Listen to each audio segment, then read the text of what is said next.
Bom bom dia a vocês. Estamos iniciando, né, a live.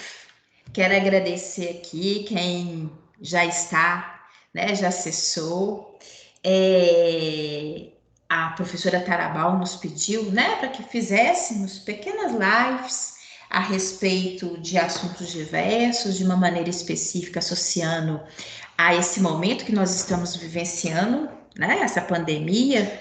Então, eu propus a ela falar um pouquinho, né, sobre alguns aspectos sobre o novo coronavírus, principalmente chamando atenção, gente, porque às vezes são aspectos que possam ser desconhecidos, né, por vários, são características, inclusive celulares. Então, eu vou aqui colocar para vocês, apresentar, chama atenção mais uma vez, possam participar, tá? Ela vai ser breve, vocês vão ver, o objetivo é justamente isso, um intervalo curto de tempo que a gente possa passar um pouquinho de informação a respeito desse assunto, mas estou aqui à disposição de vocês poderem esclarecer dúvidas, tá bom? Então, muito obrigada, sejam bem-vindos, estou vendo aqui a presença de vocês, então vou dar início, tá certo? Chama atenção aqui, ó, de uma maneira específica. Deixa eu pegar aqui aquele meu pointer, né? Para o qual eu vou destacar. Vou apresentar a vocês de início, né, aspectos básicos sobre o novo coronavírus, no que se refere, inclusive, à sua característica geral como vírus, tá? Então, olhem só, quando nós precisamos apresentar, né, um vírus novo, como é o caso do que está acometendo a todos nós nesse momento, nós precisamos só de nos recordar características básicas, né, dos vírus de uma maneira geral, todos os vírus que podem nos acometer, né? Os vírus, eles são considerados parasitas intracelulares. Isso por quê?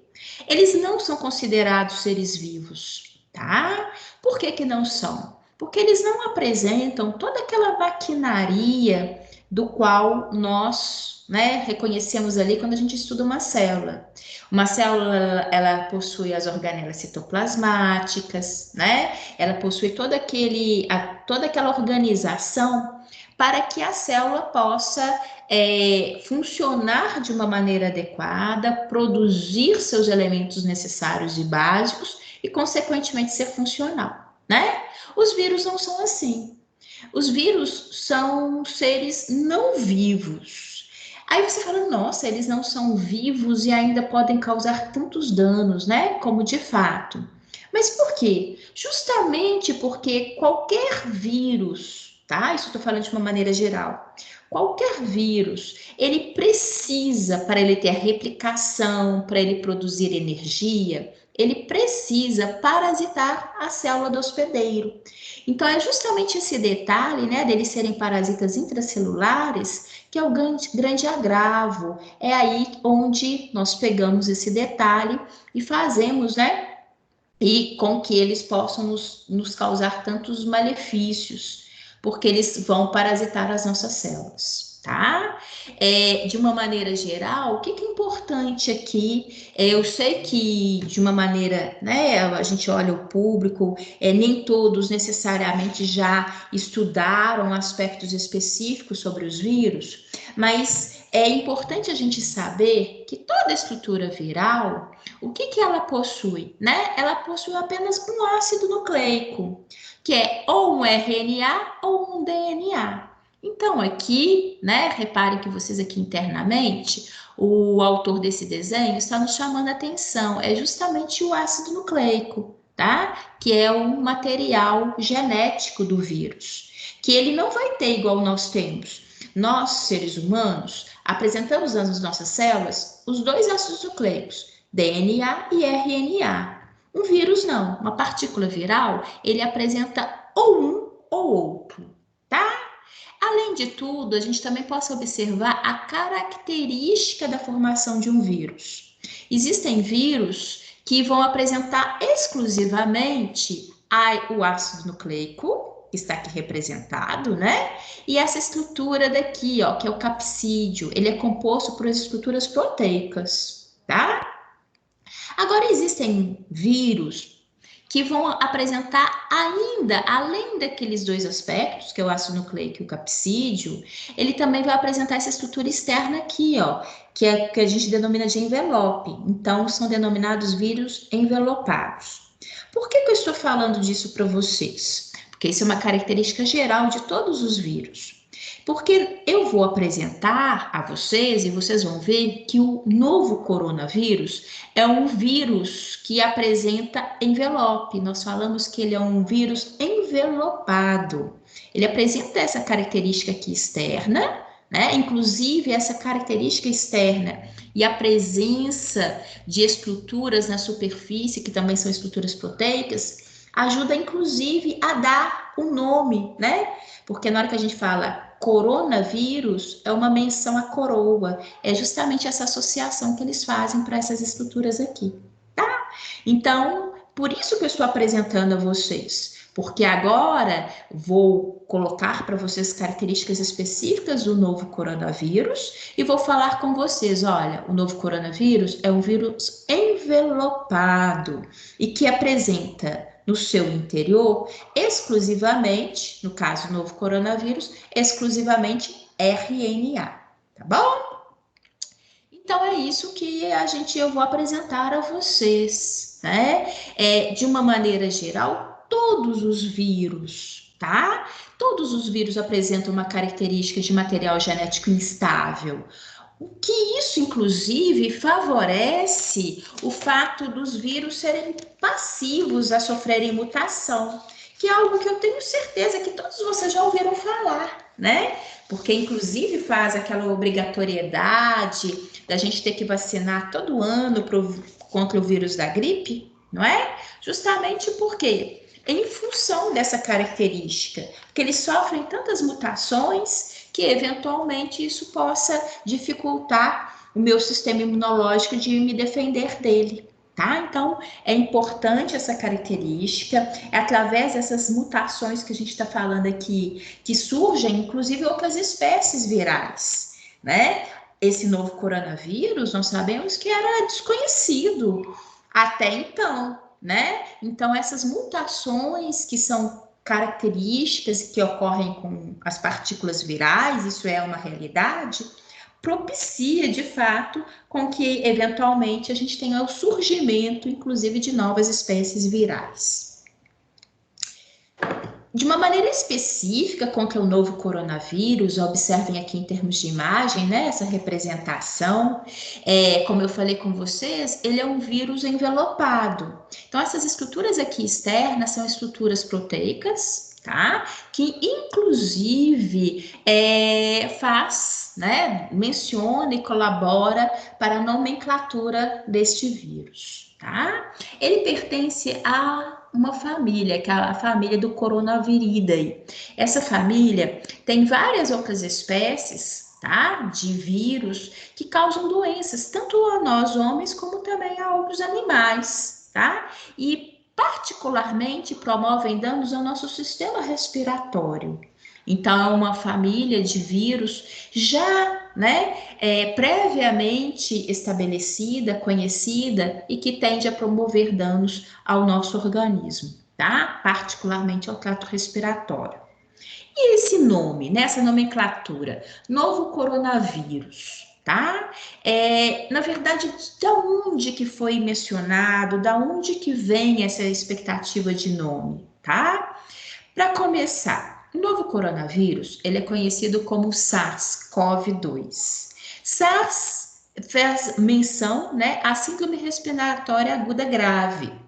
Então, na hora que a gente faz SARS, é uma abreviação, já indicativo que é uma síndrome respiratória aguda e grave, tá?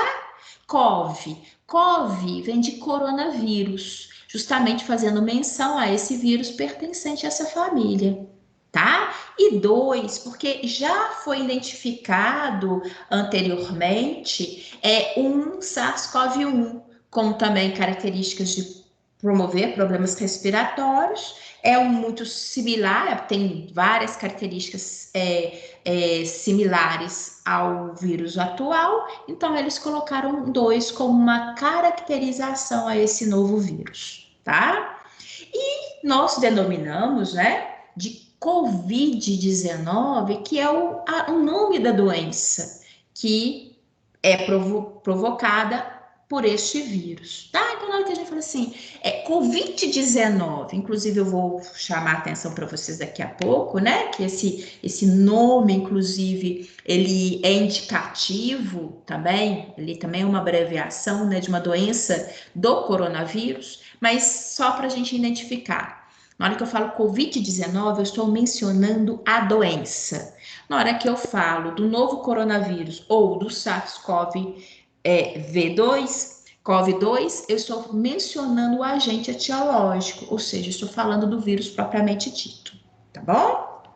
Bem, e aí, como eu falei com vocês, a presença dessas estruturas, né, dessas espículas externas no SARS-CoV-2 é o que fez a eles darem essa nomenclatura, essa caracterização de coronavírus. Corona vem do termo de coroa, essa semelhança externa que eles fazem, essa associação a uma coroa, tá? Então, eles utilizam essa terminologia para dar uma identidade às partículas virais, os quais eles descrevem pela primeira vez, tá? E aqui, no caso, é isso que eles fizeram. Diante de uma observação morfológica do vírus, mencionam, então, e deram essa nomenclatura, tá? Isso daqui, para vocês observarem, são estruturas proteicas, são espículas em que, inclusive, vão ter uma participação, do qual eu vou mostrar para vocês adiante, em relação até mesmo à capacidade que esse vírus tem de penetrar nas nossas células, tá bom?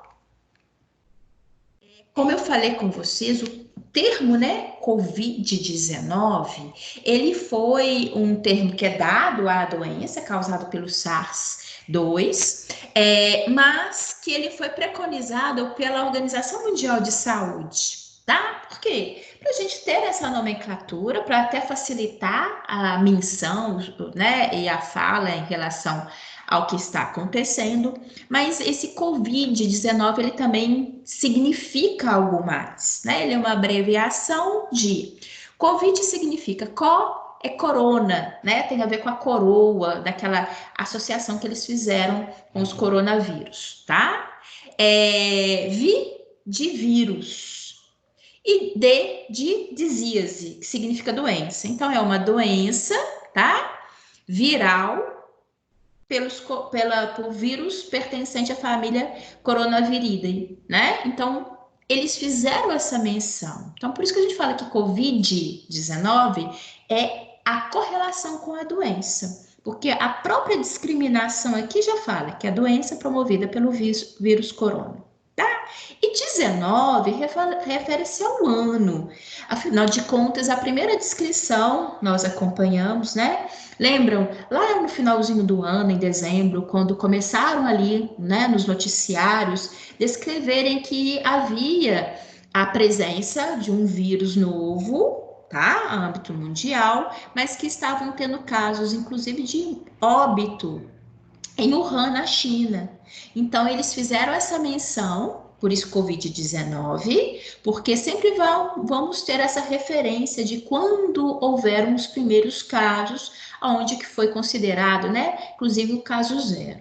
Tá? Chama a atenção de vocês, é importante essas denominações, porque se a Organização Mundial de Saúde não prescrevesse logo de início uma nomenclatura, o que nós iríamos falar?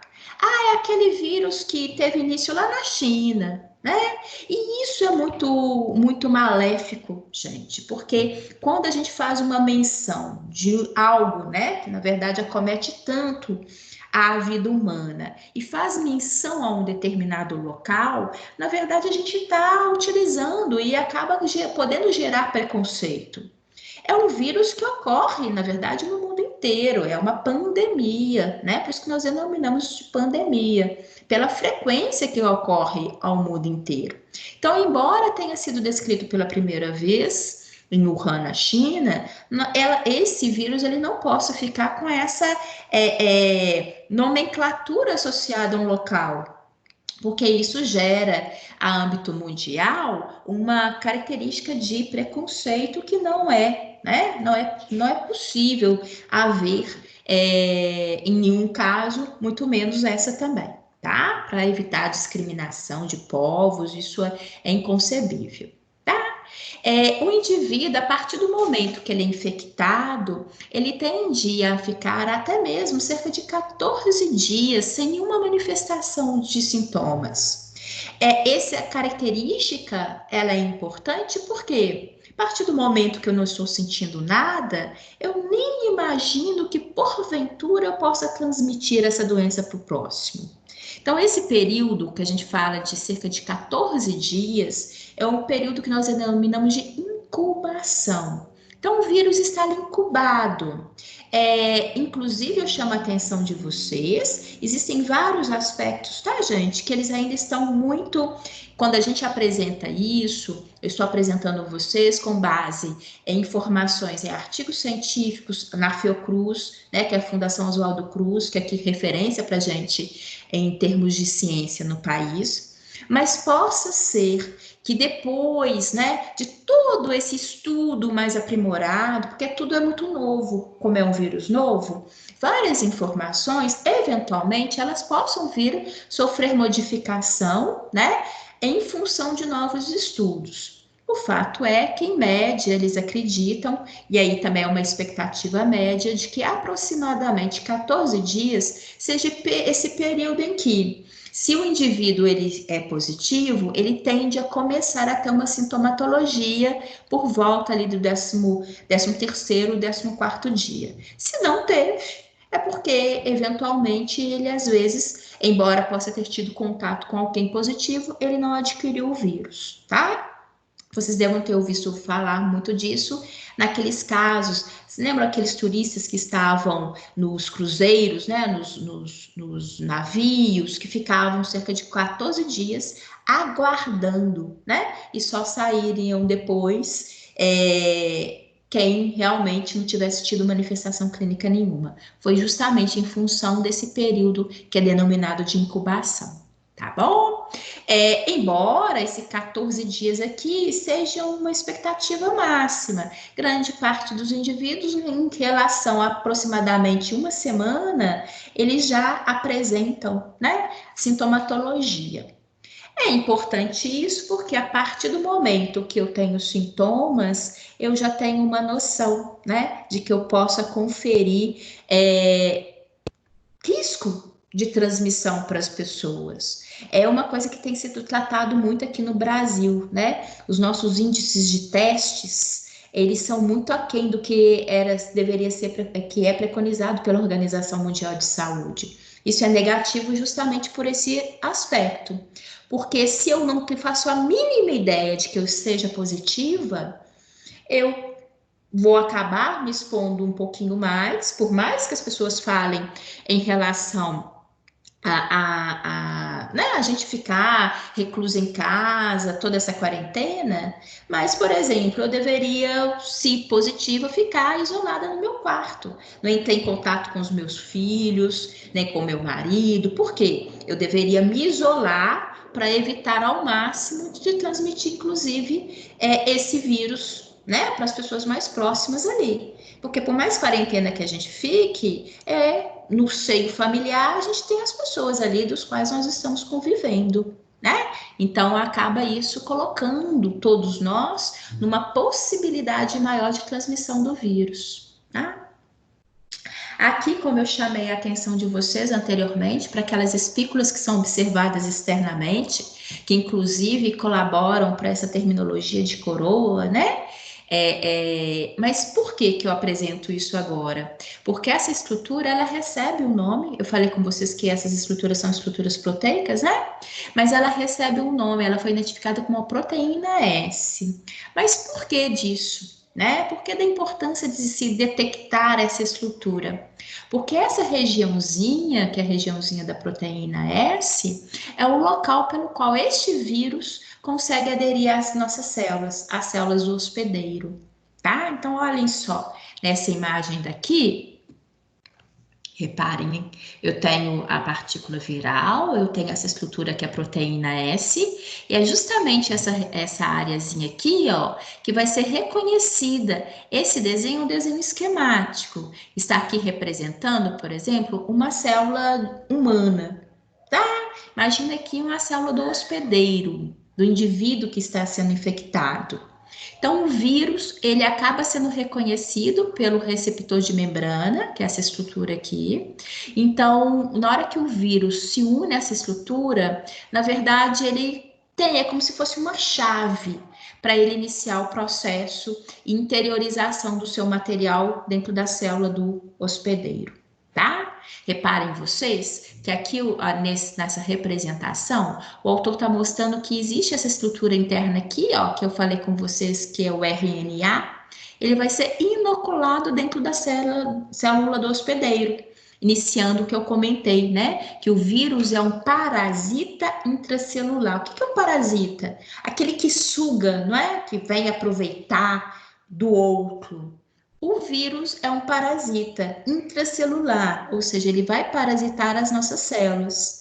Então, esse material genético do vírus acaba sendo inoculado dentro da célula do hospedeiro, e agora ele vai utilizar de toda a maquinaria celular, que são aquelas organelas citoplasmáticas, tudo aquilo que, na verdade, faz com que a nossa célula seja funcional. Só que ela vai ser funcional agora para quem? Para o vírus. Então, de uma maneira básica aqui, só para vocês entenderem, essa é a maneira como a partícula viral, né, consegue se replicar dentro das nossas células. É por isso que gera tantos prejuízos ao nosso corpo. Por quê? Entrou um único material genético de um único vírus, mas dentro desse universo celular possam sair de 10 até 100 mil novos vírus.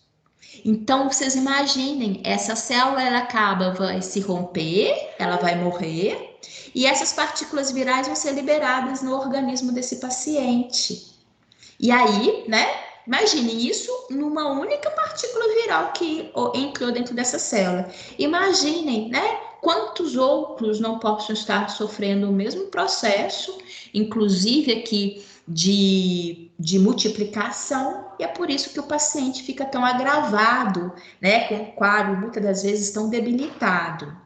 Eu estou aqui, gente, tentando ser o mais simples possível, porque eu sei que dentro, né, do meu universo aqui, dos meus alunos, nem todos ainda estudaram ali dentro da CMC os processos de replicação e reprodução viral, né? A quem ainda não estudou, vocês vão ver em detalhes depois, adiante, né, na disciplina, porque isso daqui é um método, né, possível de reprodução por toda a partícula viral, por toda a estrutura viral, tá? Esse é o que nós denominamos de ciclo lítico, que é o ciclo de reprodução dos vírus, que porventura, no novo coronavírus, ele utiliza esse ciclo de reprodução. Existe a possibilidade de um segundo ciclo reprodutivo, que é o ciclo lisogênico, mas que não vem o caso agora, tá bom?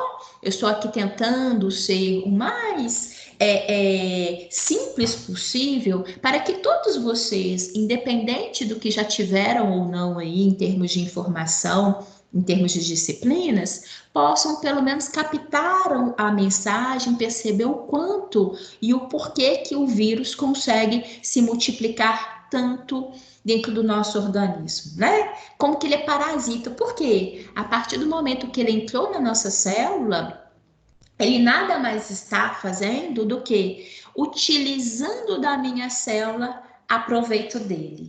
Então, ela deixa de existir para me ajudar, para ajudar a minha estrutura corporal, mas ela passa a ser utilizada, né, como um mecanismo de produção de novos vírus. E vocês imaginem a grandiosidade disso, né? No corpo humano, produzindo cada célula de 10 a 100 mil novas cópias virais. Então, é por isso que tem indivíduos que possam, inclusive, evoluir para óbito. E é por isso também que eu chamo a atenção de vocês, como que é importante, uma vez a pessoa positiva por esse novo coronavírus, ela ficar, né, utilizar de medidas protetoras, usar máscara, o isolamento, porque a partir do momento que eu tenha essa maior produção de vírus no meu corpo, olha como que eu não posso transmitir isso para o próximo, né? Através do espirro, através mesmo da própria fala. A gente conversa e a gente libera perdigotos, né? Que são essas secreçõezinhas observadas quando a gente fala, que sem querer acaba podendo atingir o próximo, tá bom? Eu coloco aqui só para vocês terem uma noção. Como eu disse, existem linhas de pesquisa aí que estão sendo produzidas, vastas, né? Várias questões importantes, então, muitos ainda em andamento, mas o fato é que eles estão verificando que, embora seja clássico do coronavírus transmitir, né, prejuízos às células do trato respiratório, o esse novo coronavírus também consegue atingir outros tipos celulares, como células cardíacas, fígados e rins, tá? Inclusive, na hora que o vírus atinge esses outros órgãos, tá? Ele possa levar à morte celular. Inclusive, vocês já devem ter visto também ali nos noticiários que os indivíduos possam evoluir para falência. Falência renal é uma característica, né? Uma possibilidade. Justamente por essa característica do vírus poder atingir, né, outras células presentes no nosso corpo, tá bom? Para vocês terem uma ideia, e eu coloco aqui como característica interessante, eles já conseguiram observar esse novo coronavírus, inclusive em células diferenciadas no nosso corpo, como no ambiente testicular e glândula salivar. Para vocês terem uma ideia, na glândula salivar reforça ainda mais a presença do vírus, né, na saliva, no perdigoto, inclusive, e na região testicular. É interessante destacar isso, poder aprofundar, porque aí se está no testículo, possa também estar presente no esperma, né? Que é justamente o que eles estão tentando elucidar. E eles vão poder verificar isso. Como eu falei com vocês, isso aqui é uma pesquisa que está ocorrendo, até coloquei, está ocorrendo de uma maneira específica, inclusive orientada, né, por pesquisadores da USP, que verificar, porque imagina, se existe o vírus no esperma, a gente poderia postular outras vias também de transmissão, né? Inclusive sexual. Então, é algo a ser investigado, algo a ser realmente elucidado. E é interessante porque aqueles pacientes que sejam positivos, que estão hospitalizados, mas que estão conscientes, com quadro relativamente, né, contornado, se eles puderem participar dessa pesquisa e darem material para análise, nós teremos aí de futuro poder elucidar, né, a participação desse vírus nesse ambiente, né, que inclusive abre margem a novas perspectivas de transmissão. Tá? Então, isso que eu estou colocando aqui para vocês, porque eu imaginei, eu quero apresentar o vírus, mas também quero colocar para o meu aluno as possibilidades vastas, né, que eles estão aí utilizando como mecanismos de pesquisa. Nós não temos respostas prontas, como eu falei anteriormente, mas só para a gente perceber a grandiosidade, a possibilidade vasta de pesquisas, né, em relação a essa estrutura viral.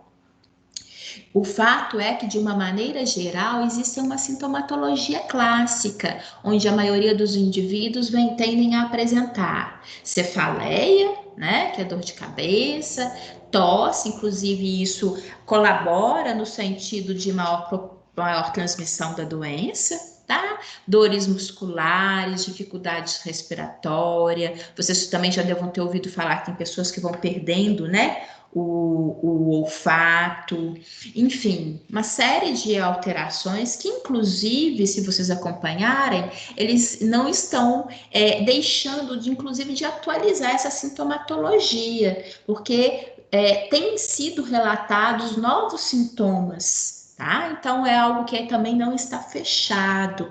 Nos chama atenção, lógico, que existem alguns fatores que sejam clássicos e que nos ajudam a nortear, mas não significa que novos sintomas possam aparecer, tá? O clássico nós sabemos que é realmente levar, né, essa agressão, principalmente no sistema respiratório e de uma maneira muito específica no pulmão dos indivíduos positivos, né, e que vão apresentar a COVID-19 de uma maneira mais intensa, gerando justamente aquela dificuldade respiratória, né, já tão relatada aí em diferentes vias de comunicação. Eu coloquei aqui para vocês terem uma noção, né, de toda a expectativa. A grande maioria dos indivíduos positivos, eles venham ter, às vezes, uma sintomatologia relativamente branda, muitas das vezes até possa passar relativamente despercebida, né, até mesmo confundida com outras situações de resfriados, gripes, né? Existem alguns que vão ter uma sintomatologia mais intensa, inclusive com uma febre mais persistente, o que tende a chamar mais atenção do indivíduo. Existem casos graves e há alguns que combinam para óbito.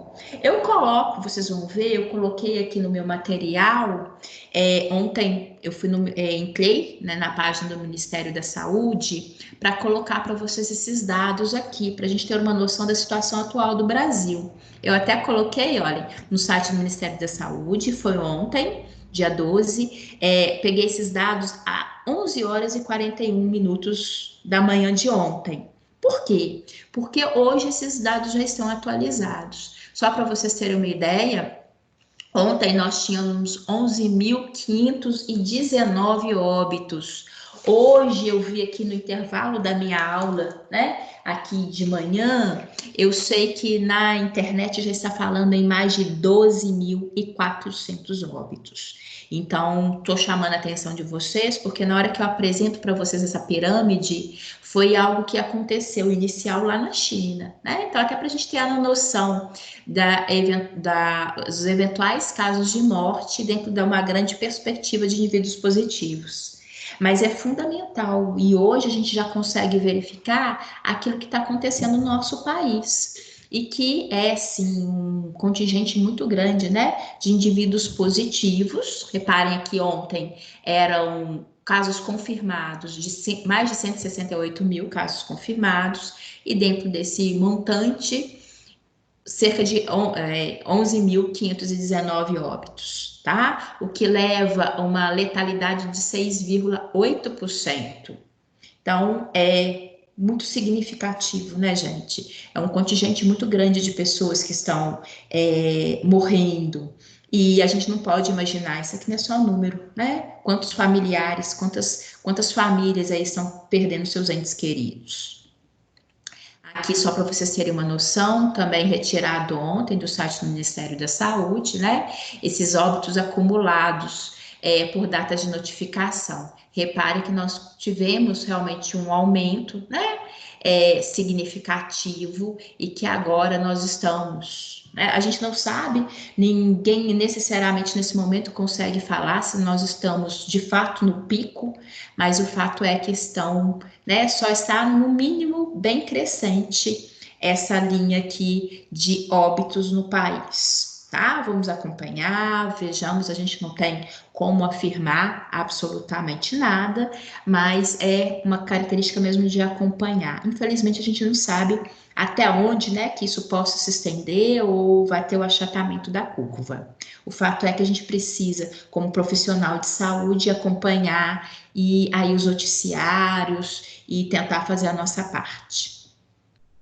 É importante chamar a atenção, o vírus possa ficar viável na superfície e eles falam, inclusive, né? Afinal de contas, quando a pessoa espirra, existem mais de 3.000 gotículas de saliva do ar contendo essas partículas virais. E elas realmente possam ficar viáveis em superfícies por horas, ou né, ser relativamente um tempo menor, ou até mesmo viáveis por 72 horas, o que significa, né, cerca de 3 dias, principalmente em superfícies de cobre e papelão, tá? Reparem que diferentes utensílios, diferentes superfícies, o vírus possa ficar mais ou menos tempo, tá? E viável. Ou seja, se eu chegar aqui nessa estrutura, colocar a mão e depois colocar essa mão suja a boca, eu possa levar a partícula viral viável de iniciar um processo infeccioso no meu corpo. Chamando a atenção de vocês aqui da necessidade, em função de tudo isso, do uso de máscaras, né? Os respiradores, eles estão sendo utilizados agora de uma maneira específica, o N95, para profissionais da saúde, tá? Mesmo a máscara cirúrgica, hoje em dia, tem sido muito utilizado por eles, nós, em termos de população, estamos utilizando essa de pano, né? O fato é que, mesmo sendo de tecido, que ela seja construída por pelo menos duas, né? Dois lados de tecidos, né? Duas dobras com tecidos, para realmente ter um apanhado maior de proteção, para evitar, né, que ao falar a minha gotícula, o perdigoto possa ir, né, no ouvinte e isso poder ter transmissão, justamente em função, né, dessa transmissibilidade que nós mencionamos aqui anteriormente. Bem, gente, como o objetivo ele é realmente de ser, né, informações curtas, tá? Então, eu finalizo aqui chamando a atenção de vocês, papel de cada um na tentativa de evitar transmissão, né, esclarecer, enfim, para que isso, num futuro bem próximo, possamos verificar esse cenário que estamos vivenciando agora de uma maneira mais leve, né? E com perspectivas maiores aí de futuro, de esperança em termos de medicamentos, esperança em termos de vacina, né? E que nós possamos sair desse processo de uma maneira vitoriosa e melhores, principalmente melhores, tá? Abro agora, se alguém quiser fazer algum comentário ou pergunta, fiquem à vontade, tá? Mas o objetivo era realmente esse, ser mais objetivo, com características mais específicas a respeito do vírus e transmissão. Alguém quer perguntar alguma coisa? Falar alguma coisa? Estou vendo aqui, vários, né, estavam comigo aqui de manhã, então obrigada aí pela participação. O que eu chamo a atenção é isso, viu, gente? O cuidado, e eu sei que eventualmente alguns de vocês ainda não tiveram, né, quando eu falei com vocês ali do CMC, da replicação, e aí é bom que quando vocês tiverem, vocês lembrem o professor, né, a respeito disso, e para a gente poder para vocês entenderem ainda melhor adiante tudo isso que aconteceu nesse momento agora que estamos vivenciando, tá? Alguém não quer perguntar nada? Professor. Bom dia, professor. Diga. Ei, Pedro, tá joia? Bom dia. Diga, Pedro, quer perguntar alguma coisa? Não, pode deixar a moça falar aí, tá tudo bem. Tudo bem, Pedro. Ei, Lívia. Professora, eu queria saber assim, porque assim, às vezes é comentário assim, das pessoas que fala das crianças que às vezes pega esse vírus e tem crianças que nem fica sabendo, né? Os adultos, eles falam que nem fica sabendo que pegou essa doença, mas será que é isso mesmo? Ou às vezes é porque não tem a imunidade boa? Olha só, nós ouvimos muito isso no início, né? Inclusive, eles fizeram um levantamento, um esclarecimento muito do sentido evitar as crianças próximas aos indivíduos idosos, né? Bem, mas até isso, Lívia, eles já estão verificando, porque como é tudo muito novo, tudo aquilo que aí eventualmente parece ser mais pontual, e principalmente quando vai tendo um número maior de casos, eles conseguem analisar de uma maneira mais fidedigna. Até isso, Lívia, eles estão já, ainda não é nada conclusivo, mas eles verificaram que as crianças não são boas transmissoras. Tá? Enfim, por isso que a gente tem que ter um cuidado, porque inicialmente eles postularam isso mesmo, que grande parte das crianças, elas poderiam entrar em contato com o vírus e serem assintomáticas, e que isso fizesse com que elas pudessem levar esse vírus, né, por não saber, elas levam esse vírus para grupos mais susceptíveis. Mas até isso, eles já estão duvidando da capacidade das crianças serem boas transmissoras desse vírus, tá? Então, é algo que a gente tem que aguardar um pouquinho mais. E da mesma forma também nós acompanhamos. Infelizmente, nós já tivemos crianças que não só adquiriram o vírus, mas que evoluíram também para óbito, né? Não só tiveram a doença, mas também evoluíram para óbito. Então, é algo que a gente vai ter que verificar. Eles tendem, né?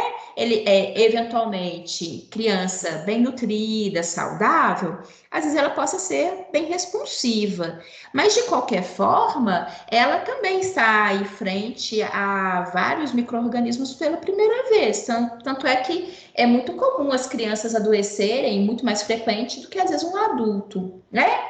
Então, não existe uma resposta padrão, infelizmente, ainda há perguntas em relação a isso. O fato é que eu acho que a gente, de uma maneira geral, a gente tinha que partir do pressuposto que todo mundo tem a possibilidade de adquirir o vírus, de ter a doença e evoluir, às vezes, uma situação mais séria, e todos nós somos passivos de transmitir uns aos outros, né? Se a gente tiver, de uma maneira geral, cuidado com o próximo, independente de ser criança, de ser adulto, idoso, o que seja, nós estaremos fazendo a nossa parte, muito mais do que vinculado, né, a uma determinada categoria. Bem, mais alguém? Não? Então, quero agradecer, viu, a participação de vocês. Vou colocar também depois, vou salvar, tá? Um beijo a todos vocês, que essa fase passe o mais depressa possível. Saúde e paz para todos vocês e familiares, tá bom? Um beijão, Amém. obrigada pela participação. Por Beijo, nada. gente. Obrigada, Tchau, professora, tchau. também, por ter Beijo, Lívia. Fica com Deus. nada. Obrigada. Fabiane, Flávia, Bia Luz, Grazi, né? Tem outros que já saíram. Beijão para vocês. Fiquem com Deus.